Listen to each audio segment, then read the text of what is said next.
Hello everyone. सो आज हम लोग देखने वाले हैं रेशियो प्रोपोर्शन का क्लास नंबर 9। ओके, सो अभी तक रेशियो प्रोपोर्शन के 8 लेक्चर्स मैंने अपलोड कर दिए हैं। 8 लेक्चर्स खत्म हो चुका है, ठीक है, आप सभी को पढ़ा दिया है। सो इतना तो आप सभी को आइडिया हो ही गया होगा कि रेशियो प्रोपोर्शन में बेसिकली किस तरीके के क्वेश्चंस आते हैं, और रेशियो प्रोपोर्शन और परसेंटेज मिला के क्वेश्चंस ही आएंगे एग्जाम में, ठीक है, क्योंकि एक सोलो सिंगल चैप्टर वाला क्वेश्चन एग्जामिनर यूजुअली अवॉइड करते हैं, राइट। तो हल्के फुल्के से जो मेंस में भी जो क्वेश्चंस आने वाले हैं, आई मीन क्लरिकल मेंस में, वैसे भी हमने लास्ट 2-3 सेशंस में डिस्कस किया है। अब रेशियो प्रोपोर्शंस में और 2 क्लासेस होने वाला है, ये वाला क्लास, आज का क्लास, और next class 9th and 10th। 9th class में आज हम लोग देखेंगे, आप सभी ने सुना होगा, बहुत ही फेमस और बहुत ही कॉमनली आस्क्ड क्वेश्चन है, हालांकि इजी क्वेश्चन है बट कभी कभार देखने को मिल जाता है छोटे मोटे प्रीलिम्स एग्जाम्स में, कि कंजम्पशन बेस्ड क्वेश्चंस, ठीक है। तो नॉट ओनली कंजम्पशन, उसमें जो सिचुएशन यूज होने वाला है वो सिचुएशन हम लोग बेसिकली समझने वाले हैं, राइट। तो without wasting any further time हम लोग शुरू करते हैं। सबसे पहले हम लोग कंसेप्ट देखेंगे एंड उसके बाद हम लोग क्वेश्चंस में जाएंगे, ठीक है। सो कंसेप्ट क्या है समझ लो। कंसेप्ट इज कि जैसे बहुत सारे दुनिया में बहुत सारा ऐसा फॉर्मूला है, ऐसा रिलेशन है जो कि something is equal to something multiplied by something, इस फॉर्मेट में रहता है, ठीक है। और ऐसे जितने भी फॉर्मूले आपको मिलेंगे, वो सारे फॉर्मूले क्या है, वो सारे फॉर्मूले सक्सेसिव परसेंटेज को फॉलो करते हुए चलते हैं, राइट। ये आपको किसी ने शायद बताया नहीं होगा, तो मैं बता रहा हूं आपको। जैसे मान लो कि distance is equal to speed into time. जैसे मान लो कि सबसे इंपॉर्टेंट वाला जो आज के क्लास में होने ही वाला है कि expenditure is equal to price into quantity. या फिर मान लो कोई एक मूवी हॉल है, उसका रेवेन्यू कितना है, तो रेवेन्यू क्या होगा, cost per ticket, cost of the ticket into number of persons, ठीक है। या फिर volume is equal to length into breadth into height, या फिर area is equal to length into breadth. इस तरीके का जितना भी फॉर्मूला है कि something is equal to something multiplied by something, 2-3 चीजें, 4 चीजें मल्टीप्लाई हो सकती है, उन सब में हम लोग क्या यूज कर सकते हैं, सक्सेसिव परसेंटेज यूज कर सकते हैं, अगर उन हर एक पैरामीटर में कुछ परसेंटेज का चेंज आ रहा है, तो मेन ओवरऑल पैरामीटर में कितना चेंज आएगा, राइट। ओके, तो देखते हैं कि जैसे एक्सपेंडिचर इज इक्वल टू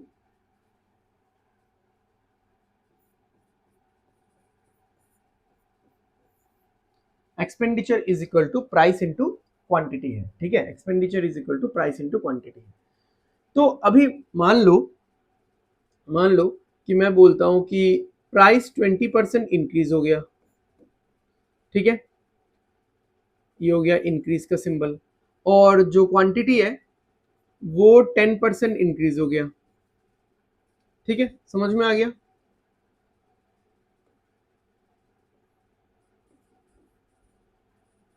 तो अब मुझे बताओ कि एक्सपेंडिचर में कितना चेंज आएगा, ठीक है, एक्सपेंडिचर में कितना चेंज आएगा।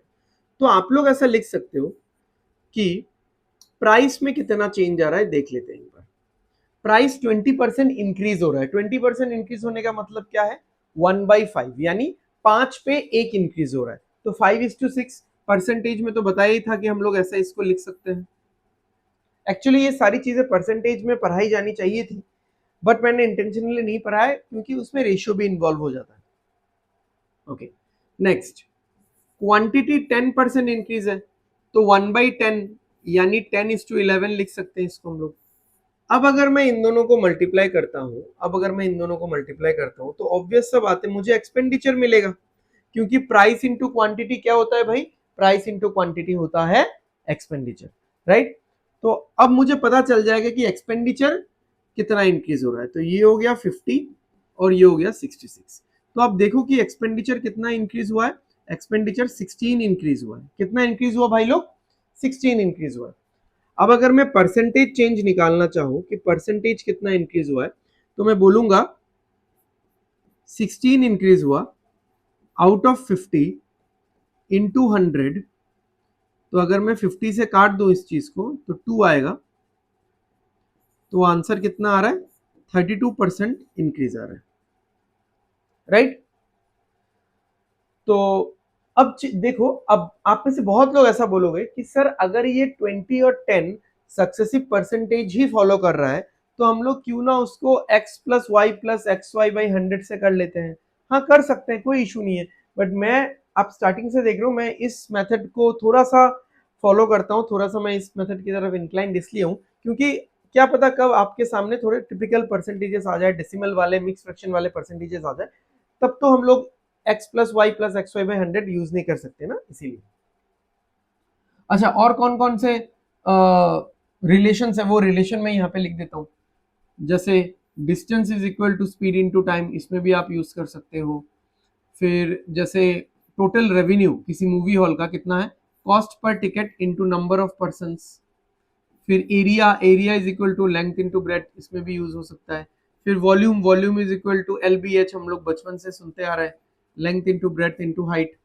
ठीक है, तो इस तरीके के जितने भी फॉर्मूलेस होंगे इस दुनिया में, ठीक है, उन सब में हम लोग सक्सेसिव परसेंटेज यूज कर सकते हैं। जैसे मान लो कि लेंथ ऑफ रेक्टेंगल का ये फॉर्मूला है, लेंथ अगर 10 इंक्रीज हो गया, ब्रेथ अगर 20 इंक्रीज हो गया, तो एरिया कितना इंक्रीज होगा, यही तो आंसर आएगा ना, 32%, राइट। अच्छा चलो और एक देख लेते हैं, expenditure is equal to price into quantity. तो प्राइस हुआ 16 नहीं, प्राइस इंक्रीज होगा आपका, प्राइस इंक्रीज होगा 14.28% इंक्रीज, ये होगा प्राइस के लिए। और एक्सपेंडिचर इंक्रीज होगा, एक्सपेंडिचर इंक्रीज होगा 12.5%। ठीक है,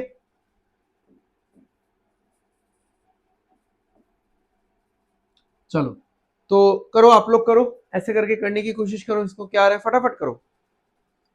14.28% क्या होता है, फ्रैक्शन क्या होता है, 1/7, तो यानी 7 से 8 हो जाएगा ये, 7:8। और क्वांटिटी क्या हो जाएगा, या कंजम्पशन, क्वांटिटी या कंजम्पशन, ये होता है 1/8, तो ये हो जाएगा 8 to 9। अब मल्टीप्लाई कर दो, मल्टीप्लाई करने से पहले लेफ्ट राइट में कुछ कैंसिल होता है तो कैंसिल कर दो उसको। यहाँ पे कितना आ रहा है एक्सपेंडिचर ओवरऑल, 7:9, यानी 7 पे 2 का इंक्रीज है, 7 पे 2 का इंक्रीज है, तो 7 पे 2 का इंक्रीज यानी परसेंटेज चेंज कितना आएगा, प्लस 2/7 इंटू 100। आप सबको पता होना चाहिए कि 2/7 क्या होता है, 28.56% होता है, और 28 4/7% होता है। यू नेवर नो कि ऑप्शन में क्या रहेगा, तो दोनों हमेशा सीख के रखो। ये चीज मैं आप सभी को परसेंटेज चैप्टर जब से मैं पढ़ा रहा हूं तब से मैं बोल रहा हूं, ठीक है। चलो इतना हो गया, लिखोगे बाद में आराम से, ठीक है, नोट्स तो मिल ही जाएगा, समझना इंपॉर्टेंट है।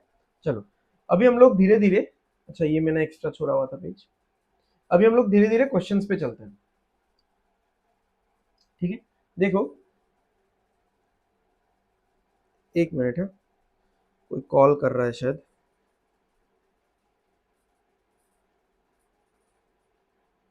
ओके। देखो क्या है, if the price of wheat is reduced by, if the price of wheat is reduced by 30% and the consumption of the family increases by 50%, what will be the percentage change in the expenditure of wheat। ठीक है, तो expenditure हमको पता ही है, expenditure क्या होता है, price into quantity, या फिर इस बार हम लोग कंजम्पशन लिखते हैं, इस क्वेश्चन में कंजम्पशन दिया हुआ है। तो आप देखो कि प्राइस में क्या चेंजेस आ रहा है भाई, प्राइस 30% रिड्यूस हो चुका है। 30% क्या होता है, 30% क्या होता है, 3/10 टू बी प्रिसाइज, -3/10, समझ में आ रहा है, -3/10। तो यानी 10 से हो चुका है 7, और कंजम्पशन 50% इंक्रीज हो गया, 50% यानी 1/2, तो 2 से हो गया 3। अब मल्टीप्लाई कर देंगे हम लोग आराम से, तो एक्सपेंडिचर क्या आ जाएगा यहाँ पे, एक्सपेंडिचर आ जाएगा 20:21। तो अब देख लो कि परसेंटेज चेंज कितना आ रहा है, परसेंटेज चेंज आएगा यहाँ पे एक का इंक्रीज है ना, एक का इंक्रीज है आउट ऑफ 20 इंटू 100, तो 1/20 मतलब 5%। तो एकदम सिंपल है, झकास है। ठीक है, समझ में आया? देख लो एक बार आप लोग। नेक्स्ट क्वेश्चन आप लोगों को मैं करने का वक्त दूंगा, आप लोगों को करना है। ठीक है, मेरा फोन साइलेंट करके रखा हुआ कि नहीं, एक बार मैं चेक कर लेता हूँ।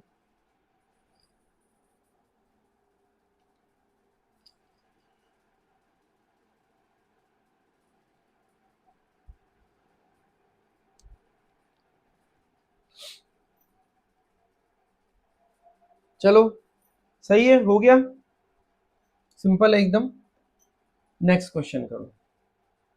देखो अगर किसी को ऐसा हो रहा है कि ऐसा वर्टिकली लिखने में दिक्कत हो रहा है, मतलब आपने परसेंटेज का इनिशियल, मतलब परसेंटेज आपने अच्छे से पढ़ा ही नहीं है, परसेंटेज का इनिशियल पार्ट ही आपने अच्छे से नहीं पढ़ा है। ठीक है, तो लिखने में दिक्कत तो नहीं होना चाहिए यार, वर्टिकल अप्रोच हमने पढ़ा है अच्छे से। तो सॉल्व करो इसको।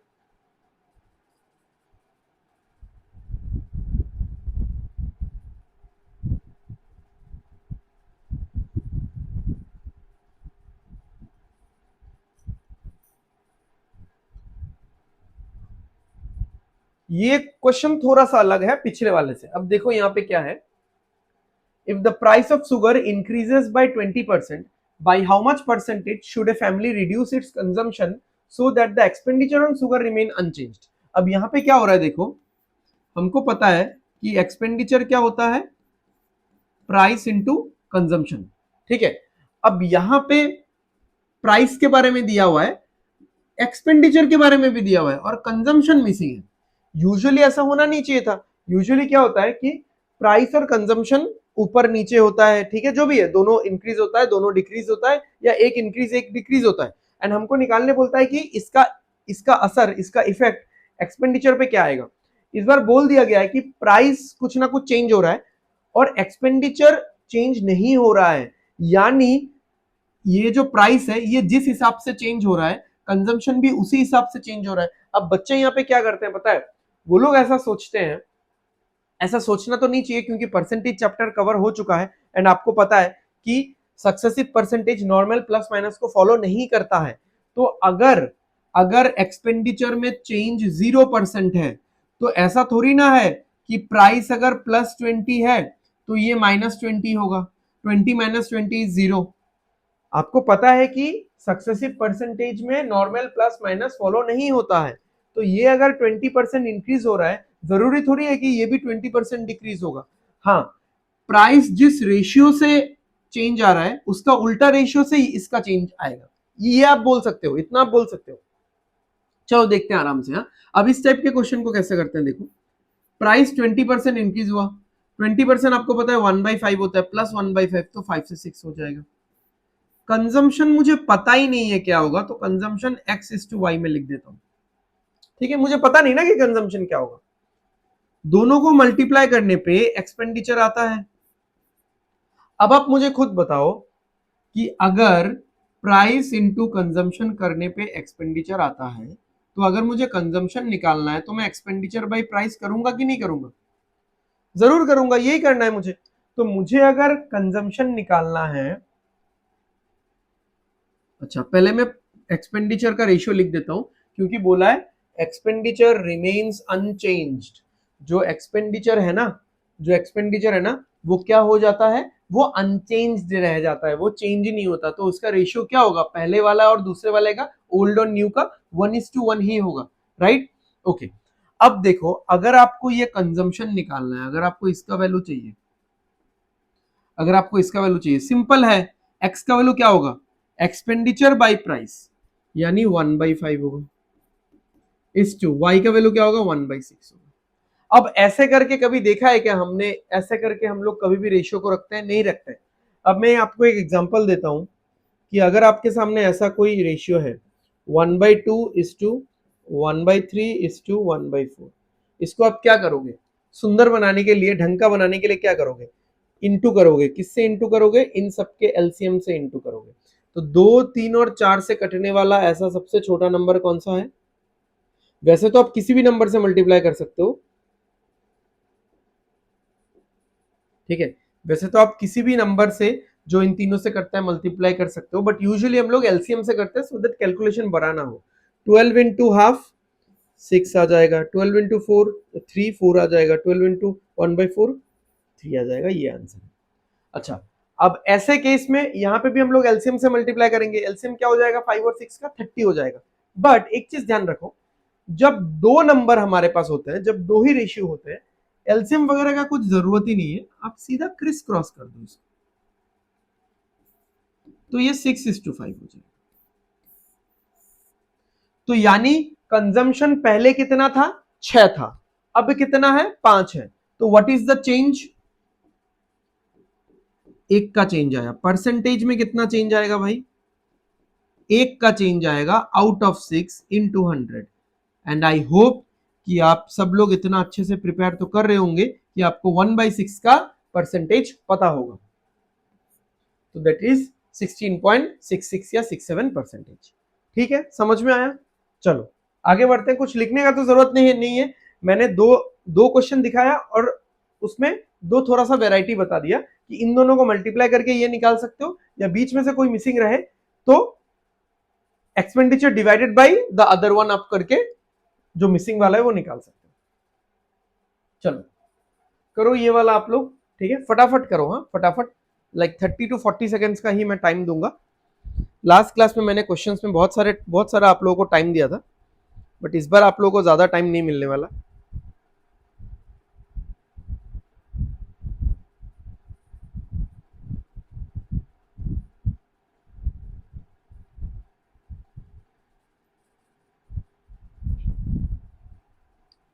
ठीक है, लिख लिया, आंसर आ जाना चाहिए एटलीस्ट। यहाँ पे जो लिखना है वो तो समझ में आ जाना चाहिए आप लोगों को।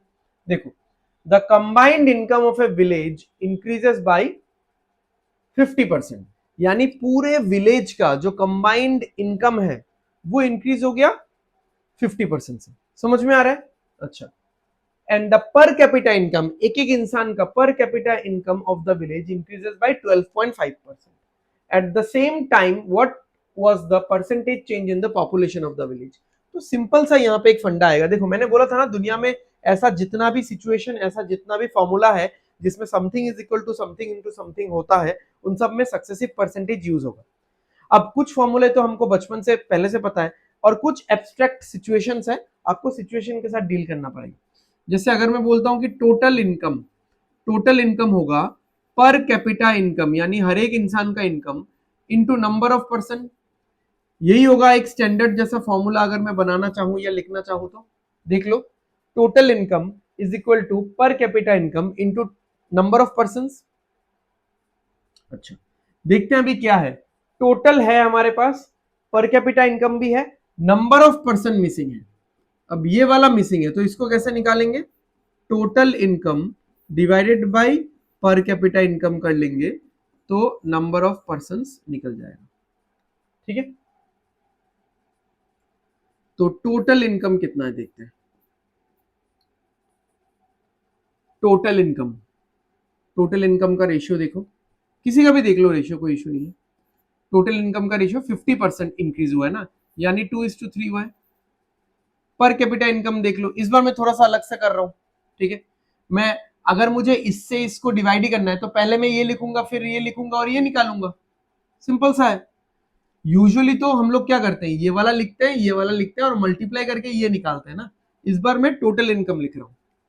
पर कैपिटा इनकम देखो कितना है, 12.5% इंक्रीज हुआ है। 12.5% यानी 1/8, यानी 8 से 9 हो जाएगा।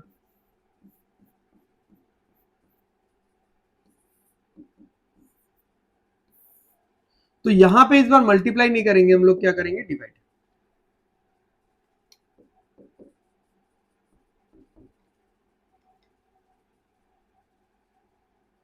यहां पे निकलेगा नंबर ऑफ पर्सन, क्या आएगा 2/8 इज टू 3/9।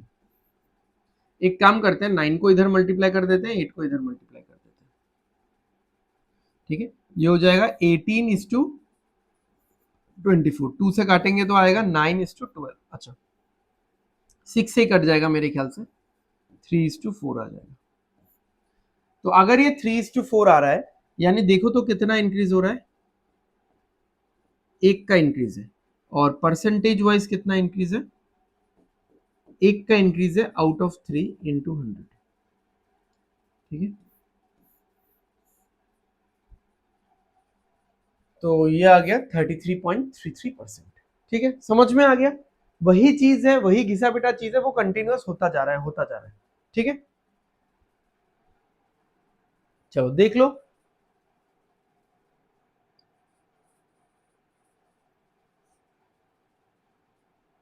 क्लियर है। चलो आगे बढ़ते हैं। आपको ये रिलेशन पता होना चाहिए, ठीक है, किसी भी सिचुएशन में। The tax on A product is reduce by 15%, ठीक है, and it's consumption increases by 15%। Find the percentage change in the tax collection, यानी ओवरऑल जो टैक्स कलेक्शन है, टैक्स कलेक्शन ओवर, पूरा ओवरऑल जो टैक्स का पैसा है, क्या होगा वो, कि टैक्स इनटू कितना क्वांटिटी में है, एक पर्टिकुलर प्रोडक्ट पे कितना टैक्स लग रहा है, एक पर्टिकुलर प्रोडक्ट, जैसे ये पेन है, इस एक सिंगल पेन पे कितना टैक्स लग रहा है, और ऐसे कितने पेन है मेरे पास, ठीक है, वो मुझे देगा ओवरऑल टैक्स का कलेक्शन, ठीक है। तो मुझे टैक्स कलेक्शन ही तो निकालना है ना, find the percentage change in the tax collection. तो मैं टैक्स लिखूंगा 15%। 15% क्या होता है भाई, 3/20 होता है, जहां पे प्लस है प्लस लगाना, जहां पे माइनस है माइनस लगाना। अब tax on A product is reduced, यानी -3/20, यानी 20 पे 3 कम हो जाएगा, 17 हो जाएगा। एंड कंजम्पशन इंक्रीजेस बाय 20, यानी 20 पे 3 बढ़ जाएगा, 23 हो जाएगा।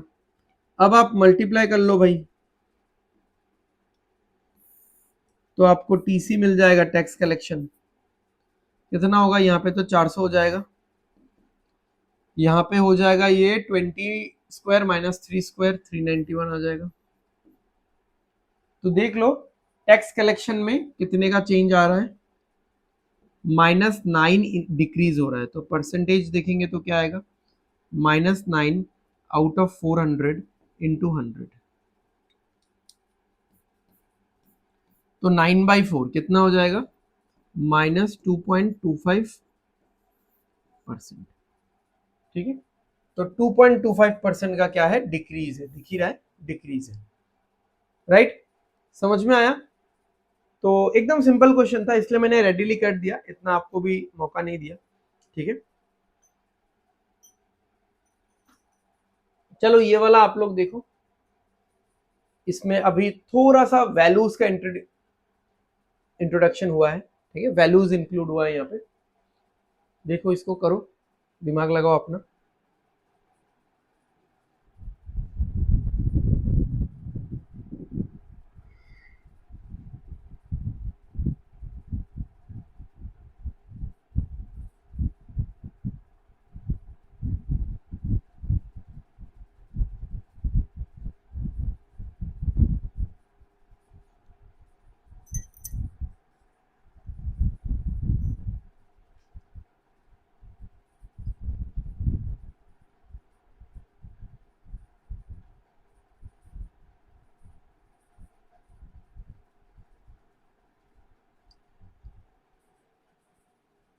हो रहा है, कुछ दिमाग लगा पाए आप लोग।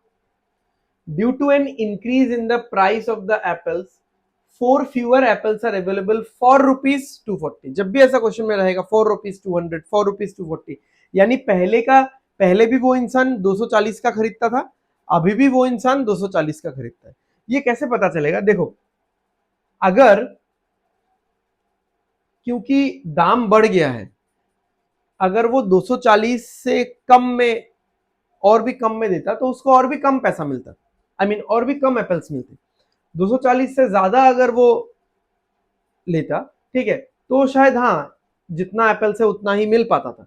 बट इसका सेंटेंस का फ्रेमिंग ही ऐसा है कि due to an increase of 16.67% in the price of apples, क्योंकि एप्पल्स का दाम 16.67% बढ़ चुका है, इसीलिए अब जो खरीदार है, जो कस्टमर है, उसको 4 एप्पल कम मिल पाएगा 240 रुपए में, क्योंकि पहले भी वो 240 का ही खरीदता था, अभी भी वो 240 का ही खरीदता है, right.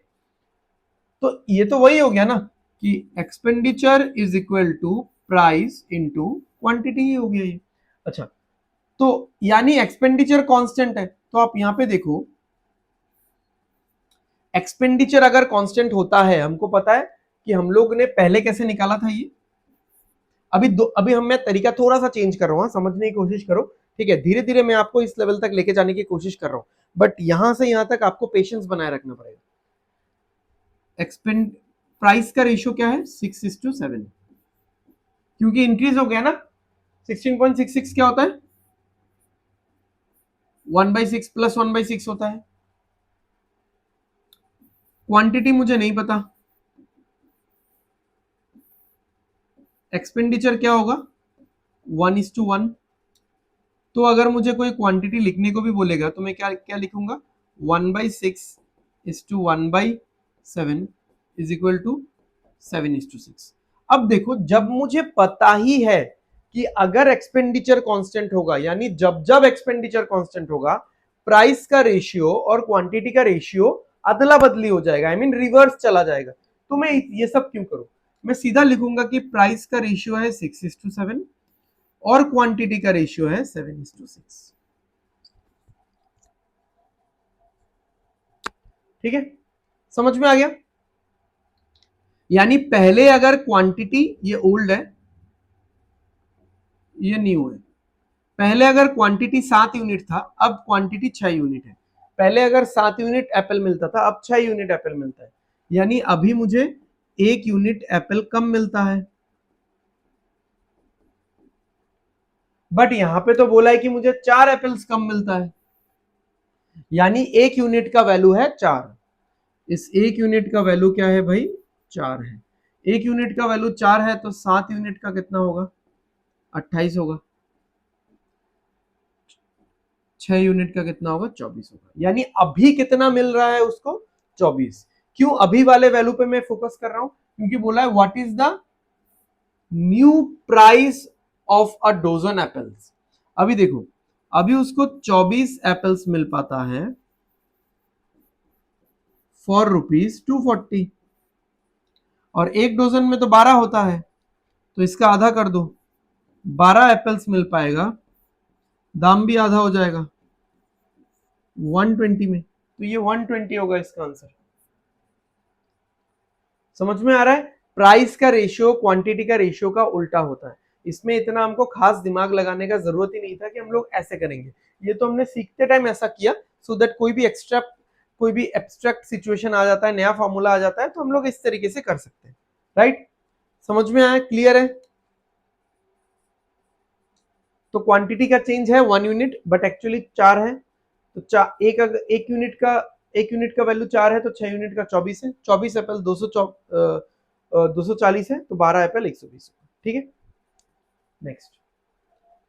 If the price of a bus ticket increases by 30% and the number of passengers drops by 20%, by what percentage does the total revenue change? यहाँ पे भी देखो एक एब्स्ट्रैक्ट सिचुएशन है, जो टोटल रेवेन्यू है बस में, बस का कितना आमदनी होता है पूरे दिन में, वो क्या होगा price of ticket into number of passengers या नंबर ऑफ पर्सन, ऐसा ही होगा। बट इस क्वेश्चन में मैं कुछ और तरीका यूज करने वाला हूं, जो कि मैं पीछे भी आपको लेकर के चलूंगा।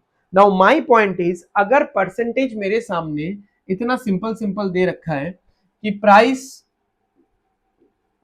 30% इंक्रीज हो गया, पैसेंजर 20% ड्रॉप हो गया, तो मैं इसको रेशियो से क्यों करूं, क्यों ना मैं इसको इफेक्टिव परसेंटेज से सॉल्व करता हूं। क्या आएगा 30% इंक्रीज है माइनस 20% डिक्रीज है, प्लस माइनस माइनस होता है, सबको पता है। यहां पे देख लो कितना आएगा 10 माइनस 6, तो कितना आंसर निकल रहा है 4% इंक्रीज निकल रहा है। 4% इंक्रीज कैसे पता चला कि इंक्रीज निकल रहा है, क्योंकि यहाँ पे माइनस नहीं आया ना, फाइनल आंसर देख के आपको पता चल जाएगा। अब क्या हम लोग ये वाला दिमाग इसमें नहीं लगा सकते थे, इस क्वेश्चन में भी तो लगा सकते थे, देख लो आप लोग, मैं यहाँ पे कर रहा हूं। अगर हम लोग इफेक्टिव परसेंटेज से सॉल्व करते हैं, 15 minus 15 minus 15 into 15 divided by 100, ये दोनों तो कट ही जाएगा। 15 इंटू 15 कितना होता है? 15 इंटू 15 होता है 225, 15 का स्क्वायर डिवाइडेड बाई 100, काटना नहीं है, हाँ डेसिमल लगा दो, माइनस 2.25 हो गया। सिंपल है, एक लाइन में सॉल्व हो जाता, तो फिर ऐसा क्यों करें? तो देखो, मैं with patience, with hell lot of patience, मैं आप सभी को एक एक क्वेश्चन का दो दो तीन तीन मेथड इसलिए बता रहा हूं सो दैट आप लोग का डिसीजन मेकिंग आसान हो जाए एग्जाम हॉल में बैठ के, ठीक है? तो ऐसा नहीं कि आपने इस मेथड से इसको कर लिया तो सीख गया, ठीक है, आप इस मेथड से करो, आपको 1 मिनट जैसा लग जाएगा, बट जो ये इससे करेगा उसको 20 सेकंड ही लग रहा है, तो आप अपने कंपटीटर को आगे बढ़ने नहीं देना चाहोगे मेरे ख्याल से, ठीक है? तो ये सब चीज ध्यान में रखो, सिर्फ क्वेश्चन सॉल्व करना ही हमारा मुद्दा नहीं है, अच्छे से सॉल्व करना है और टाइम के अंदर सॉल्व करना है। अब देखो ये वाला, when the side of a square is increased by 25%, its area increases by 81 centimetre. तो पहले तो हम लोग वैल्यू को तवज्जो नहीं देंगे, वैल्यू को पहले इंपॉर्टेंस नहीं देंगे, पहले परसेंटेज से हम लोग निकाल लेते हैं कि एरिया कितना इंक्रीज होता है। अब देखो, मैंने बोला था आपको, अच्छा यहाँ पे लिख देता हूं कि एरिया क्या होता है, लेंथ इंटू ब्रेड्थ होता है, तो लेंथ चेंज होगा, ब्रेड्थ चेंज होगा, तो साथ में एरिया भी चेंज होगा। अब स्क्वायर में एरिया क्या हो जाता है, लेंथ और ब्रेड्थ समान ही होता है, तो या दोनों को एल और एल मान लो या दोनों को बी और बी मान लो, एल इंटू एल, तो जो भी है आएगा तो दो पैरामीटर है, यहाँ पे दो पैरामीटर आएगा। तो अब देखो कि लेंथ कितना इंक्रीज हुआ यहाँ पे 25%, यानी 4 से 5 हो गया। फिर से लेंथ कितना इंक्रीज हुआ, फिर क्यों ले रहे हैं लेंथ, क्योंकि दो बार है ना इसका इफेक्ट, तो ओवरऑल एरिया कितना हो गया 16 से 25, यानी अगर पुराना एरिया 16 था, नया एरिया कितना है 25 है। तो आप बताओ कि एरिया कितना यूनिट इंक्रीज हुआ है, 9 यूनिट्स, ठीक है, बट एक्चुअली में एरिया कितना इंक्रीज हुआ है 81 सेंटीमीटर स्क्वायर, यानी 9 यूनिट्स का वैल्यू क्या है 81 सेंटीमीटर स्क्वायर, तो 1 यूनिट का वैल्यू क्या है भाई 9 है। 1 यूनिट का वैल्यू अगर 9 है तो आप देखो, अच्छा what was the initial perimeter of the square, initial यानी पुराना सिचुएशन पूछा है, तो 1 यूनिट का वैल्यू अगर 9 है। अब यहाँ पे एक चीज समझना, हाँ आप लोग बहुत ध्यान से यहाँ पे एक चीज समझो कि यहाँ पे ना सेंटीमीटर स्क्वायर है, यहाँ पे सेंटीमीटर स्क्वायर है, मैंने इनिशियली इसलिए ये चीज किया है कि बहुत लोग हम लोग ऐसा करेंगे कि 1 यूनिट का वैल्यू 9 है, ठीक है, तो अगर 1 यूनिट का वैल्यू 9 होता है तो फिर 16 यूनिट का वैल्यू कितना होगा 144 होगा, ठीक है, 16 यूनिट का वैल्यू 144 होगा। तो एनीवे आपको बाद में जाके यहाँ पे स्क्वायर रूट लेना ही पड़ेगा, ठीक है, एनीवे आपको बाद में जाके स्क्वायर रूट लोगे तो आपको साइड कितना निकलेगा, यहाँ पे साइड यहाँ पे 12 निकलेगा। तो आप अगर इसको पहले से ऐसा करके लेते हो, मतलब पहले अगर कोई ऐसा लेता है कि लेंथ है 4x और अब हो गया 5x, तो अगर पहले लेंथ 4x था, 5x था, तो यहाँ पे तो 16x स्क्वायर होता है, यहाँ पे 25x स्क्वायर होता है, तो यहाँ पे ये 9x स्क्वायर होता है, ठीक है, तो x का वैल्यू कितना निकल के आता है, x का वैल्यू 3 निकल के आता है, ठीक है, तो x का वैल्यू 3 निकलेगा, तो ये कितना हो जाएगा, ये यहाँ पे 3 डालोगे तो ये 12 हो जाएगा, 12 इंटू 4 48 होगा। समझ में आ रहा है कि अगर मैं इसको पहले से ही x और x लेता तो यहाँ पे x स्क्वायर आता, तो 1 यूनिट स्क्वायर या 1x स्क्वायर का वैल्यू 9 आता, तो x का वैल्यू फिर हम लोग 3 निकालते। बहुत लोग को ये डाउट होता है, तो ऐसा हम लोग कर सकते हैं, बट हमने जो मेथड यहाँ पे अपनाया है उसमें ये करने का जरूरत नहीं है, हम लोग डायरेक्ट एरिया में ही खेल रहे हैं कि एरिया 9 यूनिट कम है और 9 यूनिट का वैल्यू 81 है, तो 1 यूनिट का वैल्यू 9 है, तो मैं तो एरिया ही निकालूंगा ना, मैं ये 9 जाके यहां मल्टीप्लाई नहीं करने वाला, तो एरिया कितना आएगा मेरा, एरिया 144 आ रहा है। आप सोचो किसी भी स्क्वायर किसी भी स्क्वायर का एरिया अगर 144 आ रहा है तो उसका साइड कितना होगा भाई? साइड उसका 12 होगा, तो उसका पेरीमीटर कितना होगा भाई? पेरीमीटर होता है 12 12 12 12, 48 होगा, 4 इंटू साइड। समझ में आ रहा है? अगर बहुत लोगों को लग रहा है कि ये एक इश्यू होता है, अगर मैं एक्स स्क्वायर लेता हूं तो 9 आएगा, एक्स का वैल्यू 3 आएगा, तब ये 3 में डायरेक्ट यहाँ पे बैठा था क्योंकि मैं एक्स का वैल्यू निकाल रहा हूँ। अब मैं तो एक्स स्क्वायर का ही वैल्यू निकाल रहा हूँ ना, तो मैं यही पे बैठाऊंगा भाई। समझ में आ रहा है ना? देख लो एक बार, कुछ भी डाउट है तो पूछो।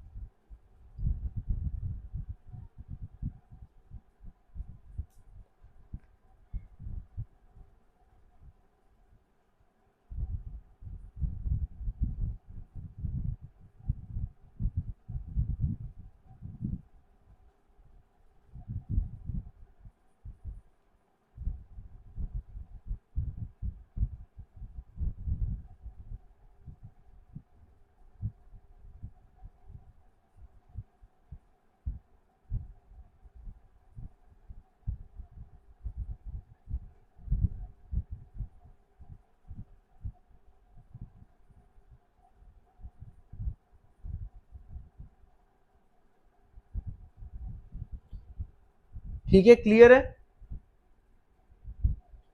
वो जो साइड में समझा, समझ में नहीं आया, वो नहीं चाहिए, रहने दो अभी। ठीक है, देखो चलो मैं फिर से बोल देता हूं कि मैं बोल रहा था कि अगर मैं x लेके करता तो 4x 4x 16x आता, 5x 5x 25x आता। ठीक है, और जब मैं गैप लेता तो 9x स्क्वायर आता विच इज इक्वल टू 81। तो x स्क्वायर का वैल्यू 9 आता, x का वैल्यू 3 आता। तो अगर x का वैल्यू 3 आता तो वो तो मैं 4 के साथ या 5 के साथ मल्टीप्लाई करता ना, 16 के साथ तो मल्टीप्लाई नहीं करता, क्योंकि 16x स्क्वायर लिखा हुआ है। तो मैंने यहाँ पे जो 1 यूनिट का वैल्यू 9 निकाला है वो एरिया के टर्म्स में ही है। ठीक है, 1 यूनिट का वैल्यू 9 है, वो एरिया के टर्म्स में, इसलिए वो 9 मैंने 16 के साथ मल्टीप्लाई किया। ठीक है, 1 यूनिट का वैल्यू 9 है तो 16 यूनिट का वैल्यू क्या होगा? 144। यहाँ पे ये 9 16 के साथ मल्टीप्लाई किया गया। समझ में आ रहा है ना? चलो, the length of a rectangle is increased by 33.33%, but its area increases by 25% only due to some change in its breadth. What was the percentage change in the breadth of the rectangle? Simple है, area is equal to length into breadth. Length में कितना change आया? Length of the rectangle 33.33%, जो कि क्या होता है 1/3 होता है। तो ये कितना होगा 3:4। ब्रेथ में क्या चेंज आया भाई? नहीं पता मुझे।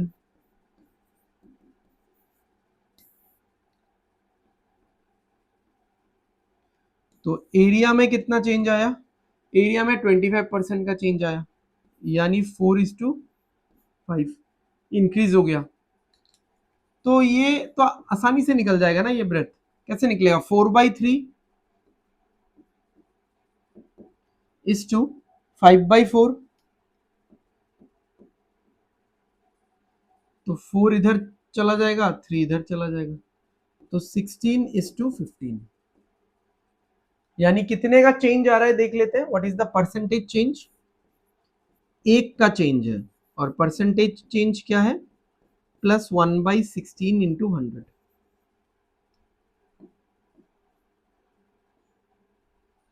ठीक है, तो 1/16 कितना होता है भाई? 6.25।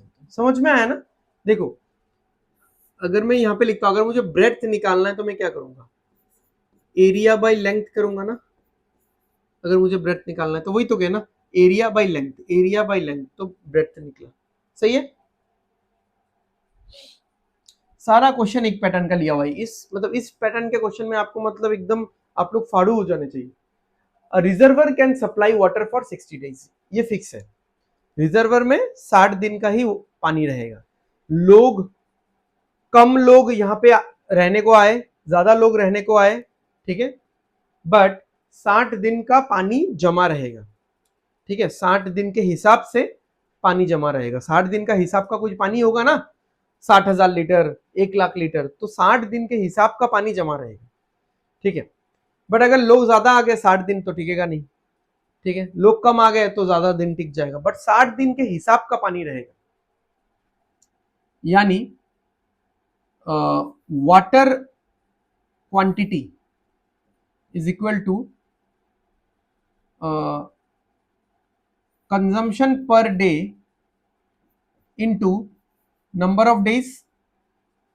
हर दिन अगर 10 लीटर कंज्यूम होता है और 2 दिन तक होता है तो 20 लीटर पानी यूज होगा। हर दिन अगर 10 लीटर कंज्यूम होता है और 6 दिन यूज होता है तो 60 लीटर पानी यूज होगा। तो इस तरीके का एक फॉर्मूला बनेगा। समझ में आया?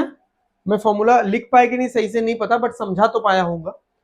वाटर का जो पूरा क्वांटिटी होगा वो कैसे, मतलब वो कहाँ यूज होता होगा कि कंजम्पशन पर डे।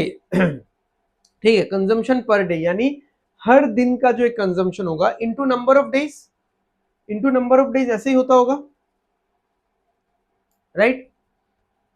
तो अब यहां पे देख लो कि क्या क्या है हमारे पास। ये तो फिक्स है। अगर ये फिक्स है तो इन दोनों का जो रेशियो है वो रिवर्स होना चाहिए। अब देखो क्या बोला है, if the consumption rises by 50%, यानी पर डे का कंजम्पशन राइज हो गया, शायद लोग ज्यादा आ गए होंगे, तो कंजम्पशन पर डे का अगर मैं रेशियो लिखूं तो 50% से अगर राइज हो चुका है तो 2:3 होगा। तो नंबर ऑफ डेज का रेशियो एग्जैक्टली उल्टा होगा, 3:2। यानी पहले अगर 3 दिन तक टिकता था पानी, अब 2 दिन टिकेगा। पहले पानी अगर 3 दिन टिकता था तो अब 2 दिन टिकेगा पानी। ओके, तो पहले पानी रहता था 60 दिन तक, यानी इंटू 20। तो इधर भी होगा इंटू 20।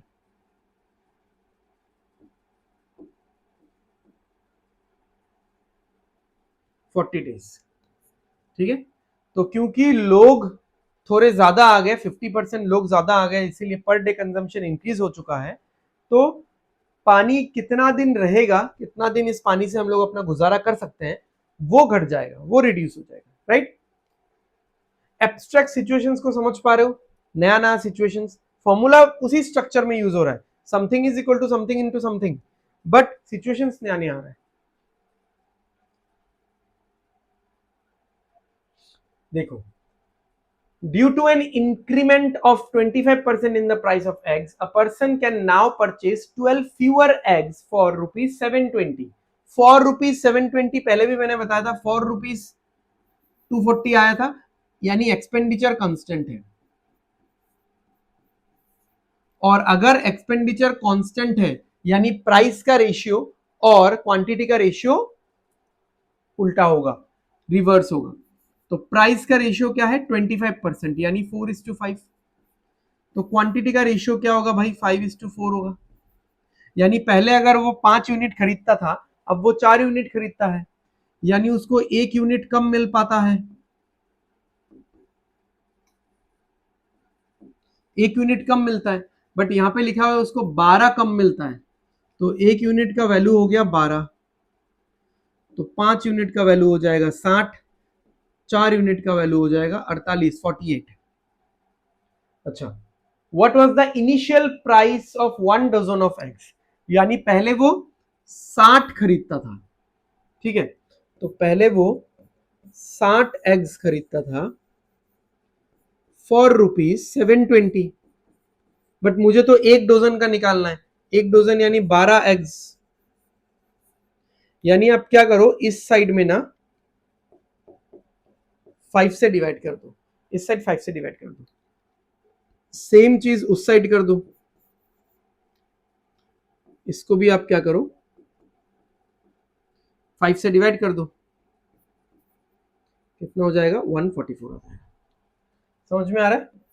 तो 1 डजन यानी 12 एग्स का कीमत कितना है, 144 है। ऐसा हमने ऑलरेडी किया है उस वाले क्वेश्चन में, क्या था वहां पे 240 क्या मिलता था, एप्पल्स वाला क्वेश्चन। ठीक है, एप्पल वाला क्वेश्चन किया था ना एक, उसमें हमने ऑलरेडी किया हुआ है। ठीक है, समझ पा रहे हो? सही है। रिकॉर्डिंग सही चल रहा है, एक बार देख लेते हैं। चलो एकदम झकास।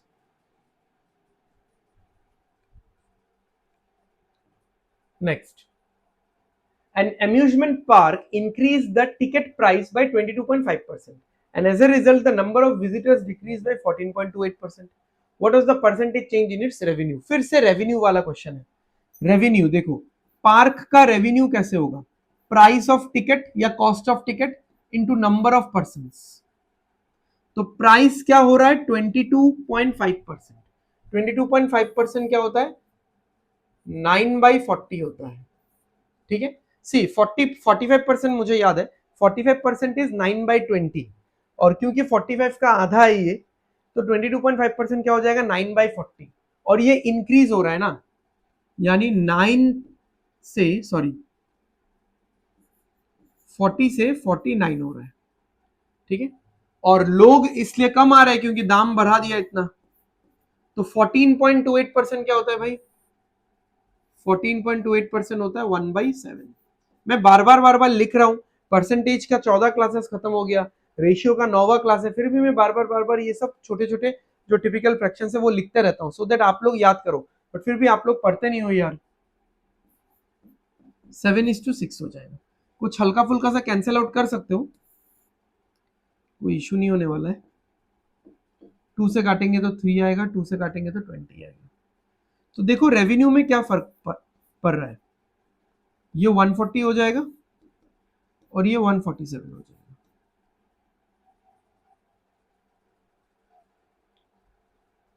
40 से 49, 7 से 6, ठीक है। तो कितना चेंज हो रहा है यहाँ पे, 7 का इंक्रीज है, तो परसेंटेज चेंज देख लेते हैं। 7 का इंक्रीज है आउट ऑफ 140 इंटू 100, तो 7 से काटेंगे तो 7 से काटेंगे तो आएगा 20, और 20 से काटेंगे तो आएगा 5, ठीक है। तो 5% इंक्रीज होगा, फिर भी हल्का फुल्का सा लोगों, मतलब लोग जितने आ रहे हैं तो इसमें 5% का बढ़ोतरी हुआ है, ठीक है। तो यानी हमने जो प्राइस इंक्रीज किया था ये हमारे लिए बेनिफिशियल रहा, राइट, बेनिफिशियल रहा। चलो नेक्स्ट, ये वाला क्वेश्चन देखो, ये थोड़ा सा डिफरेंट क्वेश्चन है, ठीक है। पहले एक बार पढ़ लो, आराम से पढ़ लो, मैं इस साइड खड़ा हो जाता हूं क्या, एक बार पढ़ लो आप लोग आराम से। A freshly picked mango contains 86% water. अब देखो कोई भी फ्रूट होता है ना उसमें वाटर कंटेंट होता है, क्योंकि उसको निचोड़ोगे तो पानी तो निकलेगा ना, ठीक है। हम लोग उसको फल का रस बोलते हैं, बट उसमें पानी वाटर कंटेंट होता है by weight. Whereas a dried mango, जब मैंने सुखा दिया तो एकदम पिन पॉइंट तरीके से नहीं सूखता है, एकदम पिन पॉइंट तरीके से हल्का फुल्का सा फिर भी वाटर रहता है। और मैंने मान लो कि हल्का फुल्का सा सुखाया, थोड़ा ही सुखाया, ठीक है, 2 घंटे के लिए सुखाया, तो उसमें भी 30% वाटर रहेगा by wait. What is the weight of dried mango obtain from 600 kg of fresh mangoes. अब देखो कोई भी फ्रूट में ना दो चीज रहेगा, किसी भी फ्रूट में ना, किसी भी फ्रूट में ना दो चीज रहेगा, एक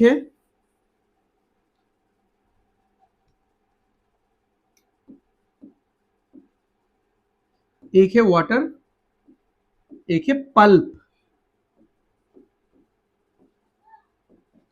पल्प यानी सॉलिड फ्रूट, ठीक है। पल्प यानी जो सॉलिड फ्रूट, वो सॉलिड फ्रूट तो कभी भी इवेपोरेट नहीं होगा ना वाटर की तरह, तो वो फिक्स रह जाएगा।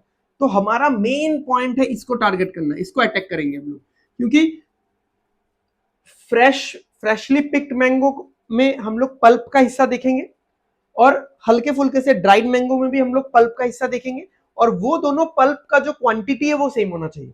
परसेंटेज अलग हो सकता है क्योंकि उसमें वाटर भी तो रहेगा ना, बट उसका जो वैल्यू है वो सेम रहेगा।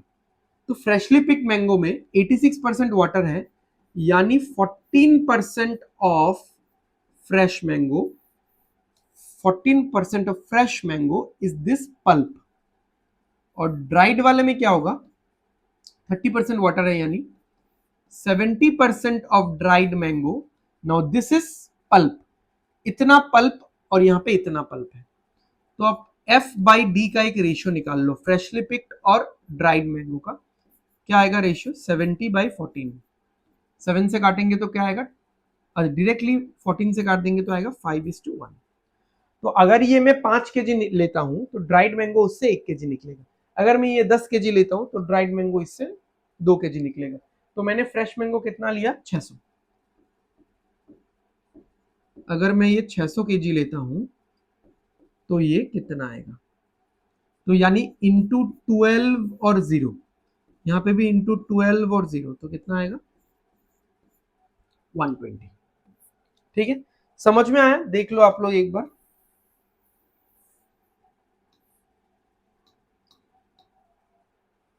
क्लियर है?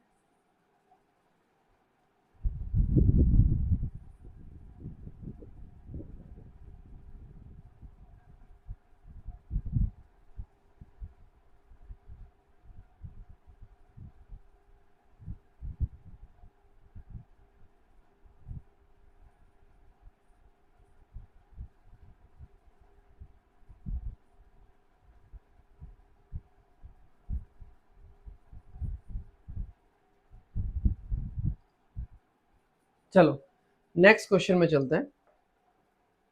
अब नेक्स्ट जो और दो क्वेश्चन में बचा हुआ है, नेक्स्ट जो ये दो क्वेश्चन है 50, क्वेश्चन नंबर 13 और 14, ये दोनों एकदम नंबर सिस्टम के बेसिक चीज पे बेस्ड है। पहले ये मैं बता देता हूँ, शायद मैंने बताया भी पहले, बट फिर भी सुन लो। मान लो कोई भी एक 2 डिजिट नंबर है, 2 डिजिट नंबर ऐसे लिखा हुआ दिखता है आपको XY, बट ये this is just a writing style, this is not the accurate way of writing a और expressing a 2 digit number mathematically. Mathematically ऐसे एक्सप्रेस नहीं किया जा सकता, ठीक है, मैथमेटिकली ऐसे एक्सप्रेस नहीं किया। मैथमेटिकली कैसे एक्सप्रेस करते हैं, क्योंकि ये यूनिट्स प्लेस पे है, क्योंकि ये टेंस प्लेस पे है, तो इसको ऐसा लिखा जाता है कि x into 1 plus sorry x into 10 plus y into 1, 10x plus y। हमेशा 2 डिजिट नंबर को ऐसे लिखा जाता है। और अगर रिवर्स करना है तो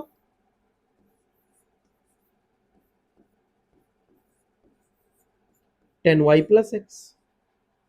ठीक है, अब देखो क्या बोला, when the digits of a 2 digit number of a number are reversed, 2 digit number ही होगा, ठीक है, its value increases by 350%। यहाँ पे एक्चुअली में होना ही चाहिए था,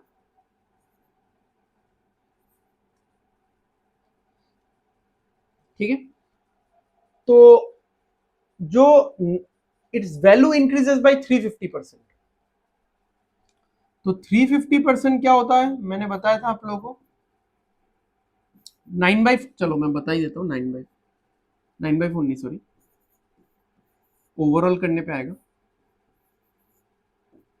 अच्छा, आप अगर इसको 5 से काटोगे तो 7 आएगा, 5 से काटोगे तो 2 आएगा, ठीक है, तो यानी 7/2 इंक्रीमेंट है भाई, 7/2 हो नहीं जाता है।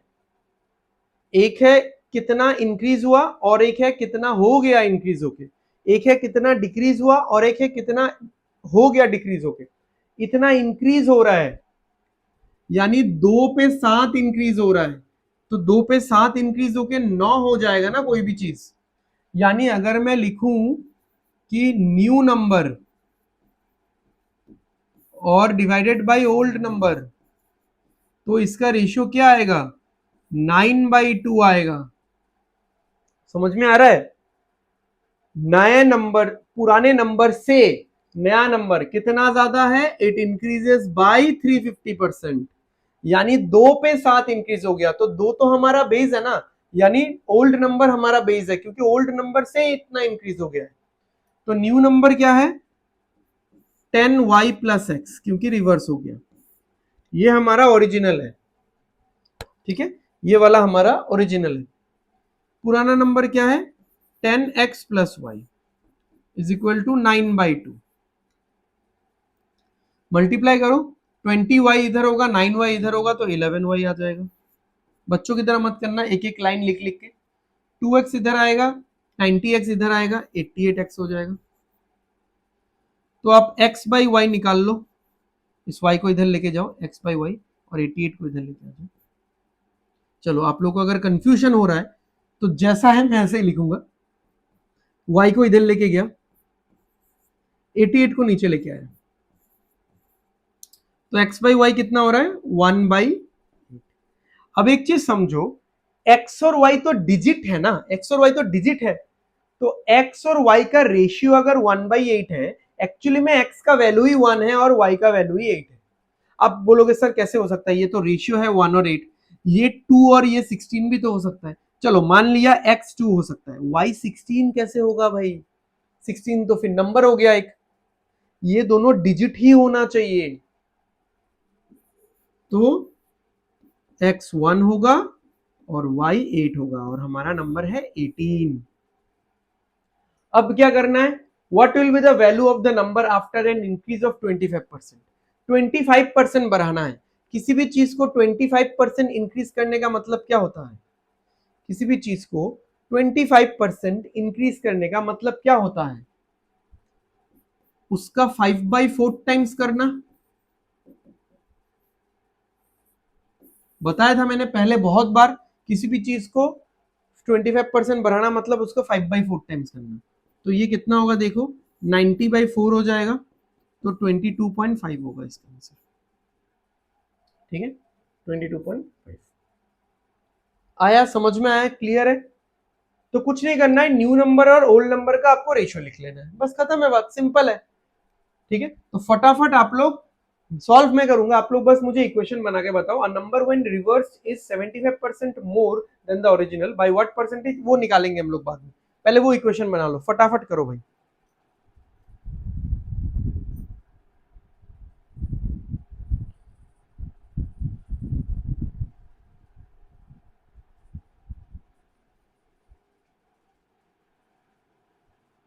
बन गया equation, 15-20 seconds are enough. X y को हमने ले लिया हमारा ओरिजिनल नंबर, तो मैं लिखने वाला हूं न्यू नंबर बाय ओल्ड या original number is equal to कितना, 75% मोर यानी 4 पे 3 ज्यादा, तो ओल्ड वाला तो 4 होगा, नया वाला 7 होगा, समझ में आ रहा है ना, 4 पे 3 ज्यादा, तो 7/4 टाइम्स या 7:4 का रेशियो होगा, तो नया नंबर इसका उल्टा होगा, इसीलिए पहले आप ओल्ड नंबर लिखो 10x प्लस वाई, नया नंबर होगा 10y plus x is equal to 7/4। Criss cross करो, 4 इंटू 40y 7y 33y हो जाएगा, 4x 70x 66x हो जाएगा, x बाई वाई 33/66, तो क्या आएगा ये 1 और 2 आएगा। अब इस क्वेश्चन में मैं नहीं बोल सकता कि x और y का वैल्यू क्या आएगा, सच में देखो, x 1 है तो y उसका डबल है, x 2 होगा तो ये 4 हो सकता है, x 3 होगा तो ये 6 हो सकता है, x 4 होगा तो ये 8 हो सकता है, x 5 होगा तो ये, हाँ ये 10 नहीं हो सकता, तो x का 4 वैल्यू होगा, 1 2 3 4 करस्पॉन्डिंग y का 4 वैल्यू होगा, 2 4 6 8, इसलिए ये क्वेश्चन पूछा ही नहीं है। यहाँ पे क्या पूछा है देखो, कि x और y का रेशियो अगर मैं लूं तो 1:2 आएगा, एग्जैक्ट वैल्यू क्या होगा आई डोंट नो, कोई भी नहीं जान सकता। By what percentage is the units place digit greater than the tens place, ये यूनिट्स प्लेस है, ये टेंस प्लेस है, यूनिट्स प्लेस वाला डिजिट कितने प्रतिशत से ज्यादा है, कितना परसेंट ज्यादा है, तो एक ज्यादा है, आउट ऑफ 1 इंटू 100, तो क्या आएगा यहाँ पे 100% आएगा। ठीक है, क्या आएगा 100% आएगा, समझ में आ गया। सो आई होप आपको आज का क्लास अच्छा लगा होगा, पसंद आया होगा। सो आज का क्लास हम लोग यहीं पे खत्म करते हैं और मिलते हैं हम लोग रेशियो एंड प्रोपोर्शन के क्लास 10 में। ठीक है, सब लोग पढ़ के आना, ठीक है, अच्छे से प्रैक्टिस करो जितना भी हो रहा है, क्योंकि वीडियोस कंटिन्यूअस अपलोड हो रहा है, क्लास भी ऑफलाइन कंटिन्यूअस चल रहा है, बट आप लोग अगर पढ़ोगे नहीं तो आप लोगों का बहुत सारा पढ़ाई जम जाएगा एक साथ, एंड देन विल बी खत्म। ठीक है, खलास। चलो बाय, थैंक यू एवरीवन।